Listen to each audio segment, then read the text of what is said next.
Bonjour la famille, je suis Sandra Nkunamputu. Aujourd'hui, j'amène les noms de Sandra Nkunamputu. Mais soyez connectés, vous allez découvrir mon vrai nom. Mon histoire. Aujourd'hui, je vais vous relater l'histoire. D'où j'ai commencé, d'où je viens et comment je suis arrivée là où je suis arrivée. Un long parcours, pas facile, mais par la grâce de Dieu, nous sommes arrivés. Pas encore, car le chemin est très long, mais nous sommes là. Je suis Sandra.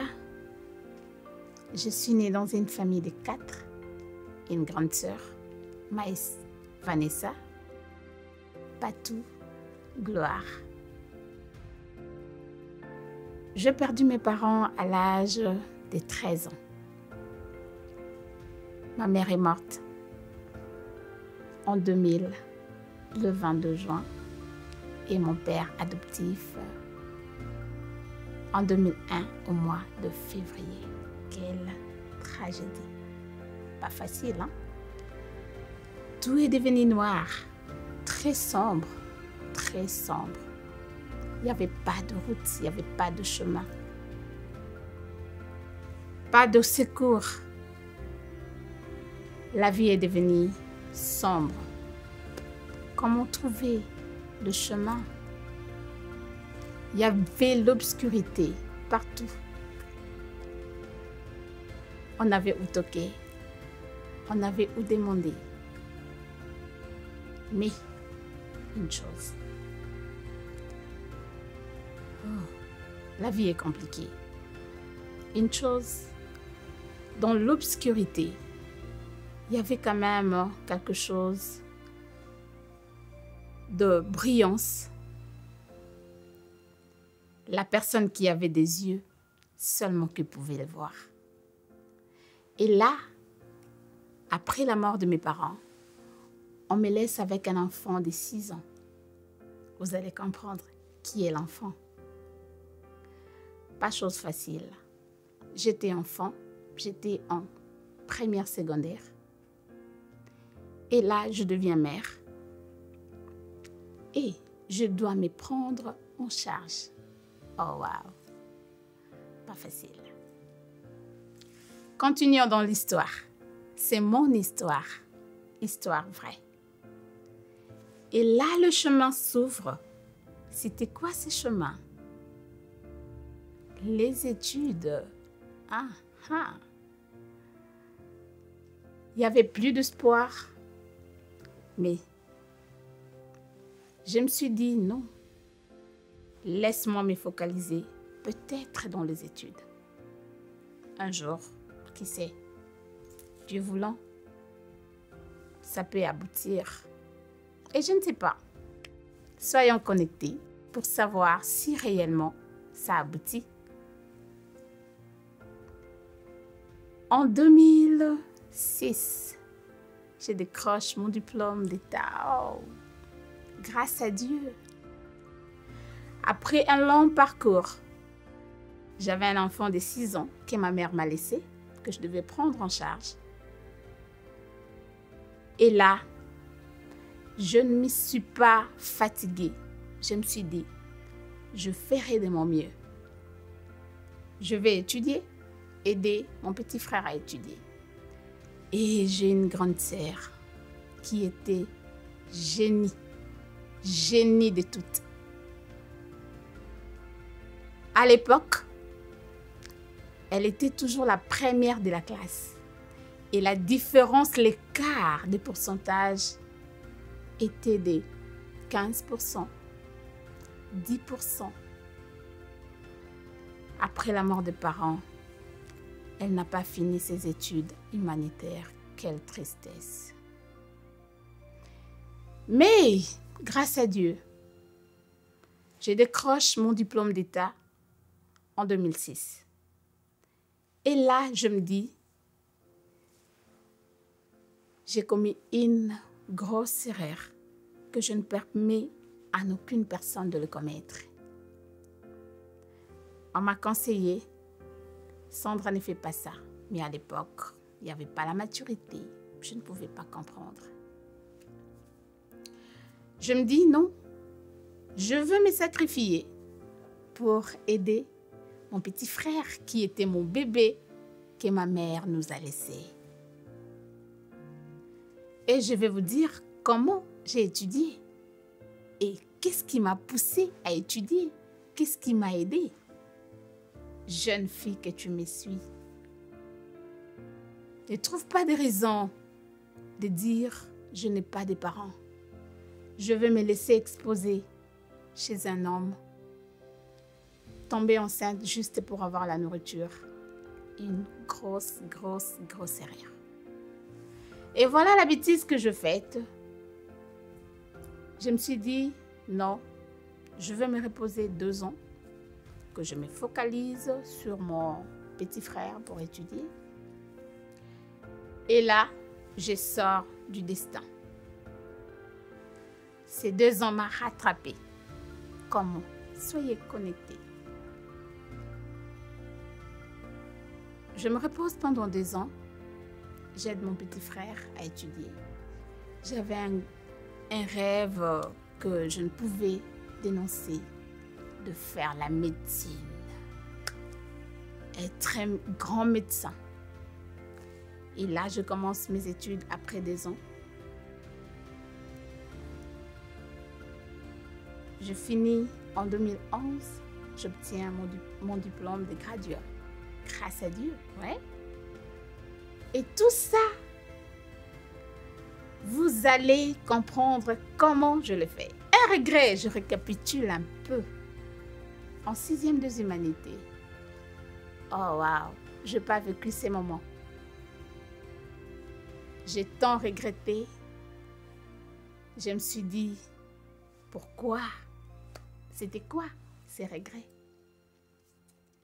Je me souviens en 6e des humanités dans mon pays, tous les enfants mentent à leurs parents. Oh wow! Si on demande 10 $ à l'école et demander 20 $. Et moi, ça m'attristait tellement que à qui je vais mentir? À moi-même? J'étais parent. J'étais fille en même temps. J'étais jeune fille. À qui mentir? Et je regrette cette époque. C'était tellement merveilleux de mentir. Pas dans le mal, hein? C'était quelque chose de...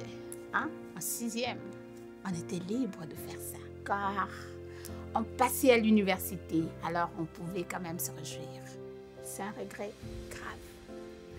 Mais par la grâce de Dieu, j'ai fini, j'obtiens mon diplôme de graduat. Et là, je passe à L1. Voilà. En voyage hors du pays. Et là, je regrette encore mes 2 ans passés. Mes 2 ans que je sacrifiais. Je le regrette, mais pas un regret de haine, non. Un regret juste de dire, si je pouvais bosser en même temps, aider mon petit frère et m'aider moi-même, je pouvais le faire, c'était pas impossible. Mais je n'avais pas vraiment compris la leçon. J'avais un homme, une personne à côté de moi, pas un homme mari, pas copain, non, un homme de Dieu qui m'aidait, qui me disait toujours, Sandra, ne fais pas ça. D'abord ta vie. Mais je me disais, non, peut-être qu'il est contre. Mais au fil du temps, j'ai compris que c'était une énorme erreur. Il ne me restait que 2 ans pour finir mes études de la médecine. Les 2 ans que j'ai perdus pour me reposer, ça m'a rattrapé pour une perte. Et grâce à Dieu, je voyage. Oh, Je ne vous ai pas dit comment j'ai étudié, ouais? Le Seigneur m'a béni. J'ai un talent. J'avais un talent quand mes parents étaient en vie, que je ne savais comment l'exercer. J'ai trouvé comme si c'était de la blague. J'ai trouvé comme si c'était quelque chose à banaliser. Mais non, attention, jeune fille, qu'est-ce que tu as? Tu connais parler? Tu peux gagner de l'argent. Yeah. Jeune fille, qu'est-ce que tu sais? Écrire, faire la dissertation, mais fais-les, gagne de l'argent. Tranquillise ta vie. Je te gêne. Je me suis privée de beaucoup, juste pour un jour gagner 100 francs. Je partais à l'école, je partais au travail, je partais à l'église, oui. J'ai passé plus de temps à l'église que dans ma famille. Dormir à l'église était un plaisir pour moi. Je me sentais très à l'aise. Je partais à l'école, je travaillais. Je suis devenue entrepreneur à l'âge de 14 ans. À l'âge de 14 ans. Je me suis dit là, je ne vais pas suivre gauche, droite. Je vais me focaliser sur mes études. Je ne me suis pas fatiguée. La mère de deux. Dans un pays très complexe, très pas facile. Et là, je ne connais pas la langue. Je ne sais quoi dire. Les hi, les hello que je parlais aux enfants à la maison, je pensais que c'était ça que j'allais trouver à l'école. Mais non, non. Je suis allée, j'ai trouvé l'anglais. La même biologie que j'ai étudiée, je l'ai trouvée ici. Oh, wow. C'était pas facile. Et là, ça m'a frappé pendant 1 mois. Je ne comprenais pas. Je n'entendais rien. Mais la détermination, la clé. Je me suis focalisée. J'avais un bébé de 2 ans. Je partais à l'école on time. Je faisais mes devoirs, mes interrogations. J'étais tout le temps là. J'ai gradué 93%. Pas facile, hein? Tu ne connais pas l'anglais, tu ne comprends rien.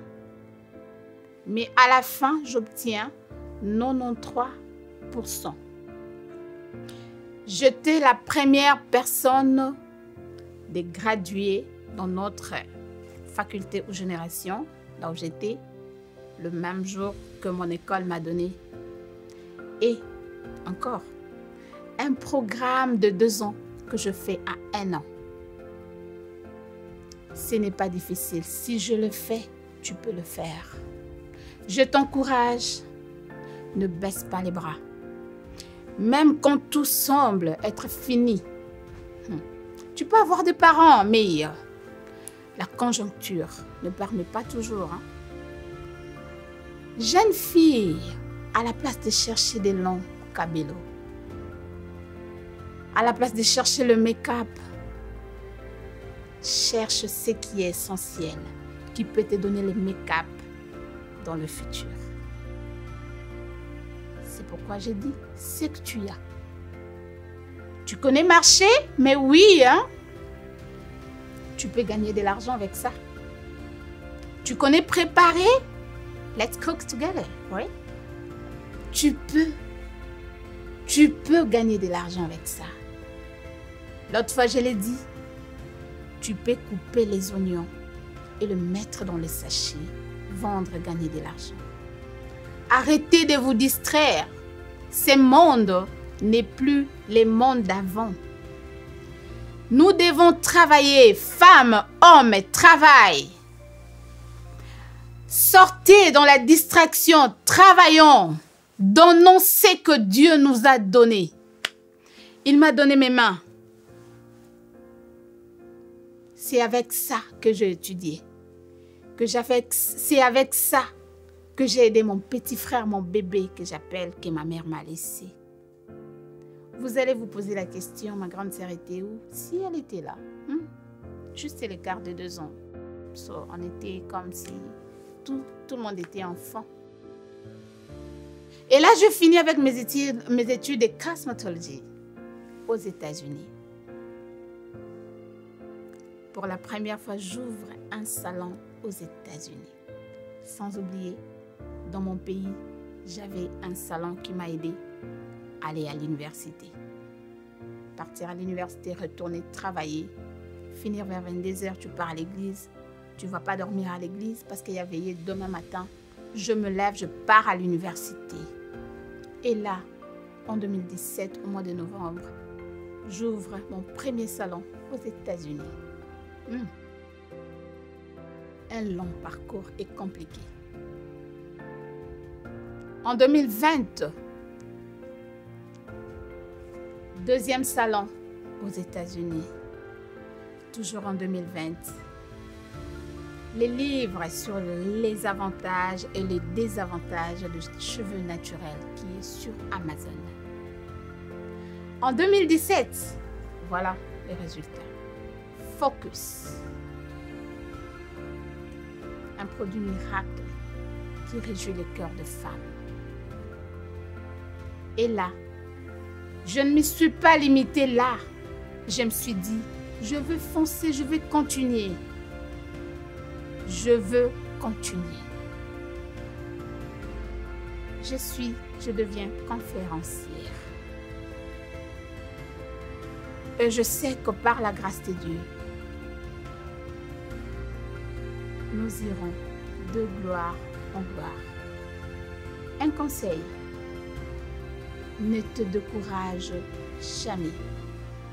Même si les gens autour de toi te découragent, la confiance en soi. Donne-toi la valeur. Ce monde ne te donnera jamais la valeur. Mais toi-même, tu peux te donner de la valeur. Je partais à l'université. J'entrais avec des reçus des autres. Un examen, tu n'as pas payé les frais. Mais tu dois faire cet examen pour passer. Des sessions uniques. Je me souviens quand j'ai eu ma première fille, Candy. Je fais la session unique. Au pays, vous savez qu'est-ce qu'est la session unique. Il faut bosser. Il faut étudier, car la seule chance. Ce n'est pas impossible. Ce n'est pas impossible. Ne nous amenez pas des excuses. Je suis dans la rue parce que je n'ai pas de parents. Je suis dans la débauche parce que je n'ai pas de parents. C'est une option, tu l'as choisie. Mais attention, là tu détruis ton corps. Un jour tu vas le regretter. Et toi la sœur qui est toujours là, permanente de permanente. Je parle sœur, je suis femme. La permanence ne te donnera rien. Priez, travaillez. Priez, étudiez. Priez, donnez ce que vous avez. Dieu a mis à tout le monde quelque chose. Ne négligeons pas nos talents. Nos talents, nos talents. Je suis Sandra, je suis bien habillée aujourd'hui. Hier, peut-être, je n'avais pas même les babouches. Hein? Mais, just focus. Work hard. Dieu te bénira. Il a demandé à Moïse, qu'est-ce que tu y as? Toi là, qui me suis, qu'est-ce que tu y as? Mets ça en pratique. Ne te fatigue pas. Ce monde n'encourage pas de foi. Encourage-toi toi-même. C'est que si ce que tu fais, tu es convaincu, c'est bien. Donc, fais-les. Fais-les. Fais-les. Le Seigneur est toujours derrière. Il est le Père des orphelins. Mais attention, il y a des orphelins qui sont dans la rue. à cause de l'ignorance. Oui? À cause de l'ignorance. Tu es orphelin, ce n'est pas une excuse. Je le dis, prie, travaille. Vends les cacahuètes. Cherche quelque chose à faire. Arrêtez de suivre des enfants riches. Je suis allée à l'université. On me dit les premiers jours. Notre professeur nous dit, tous les enfants qui sont ici sont censés être des enfants de riches. Si tes parents n'ont pas d'argent, ta place n'est pas ici. Les premiers jours de l'université, c'était comme une bombe. Boum. Que faire? On a des ambitions. On a des choses qu'on veut juste obtenir. Mais on n'a pas de moyens. On ne sait où aller. Je dirais seulement focus. En 2009, je me marie. Je deviens Sandra Kenga. Au début, j'ai dit, j'étais Sandra Nkunamputu, ouais, les noms de ma famille. Et là, dans le mariage, j'obtiens ces noms de Sandra Kenga, mariée à Monsieur Serge Kenga. Un mari très exceptionnel, avec des beaux enfants, Candy Kenga, Sandy Kenga, Serdi Kenga. Voilà ma petite histoire. Par la grâce de Dieu, je veux que cela bénisse la personne qui me suit maintenant. Soyez encouragés par vous-même. Soyez confiants, confiantes. Ne suivez pas les lézondis. Il y a d'autres personnes qui vont vous décourager juste pour ne pas obtenir ou accomplir ces rêves dont vous avez toujours. Faites attention. Des amis deviennent des ennemis. Le monde est méchant. Le monde est méchant.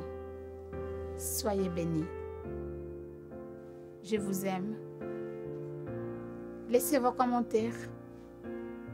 Si vous avez des questions, laissez-nous. Nous allons vous dire et vous répondre.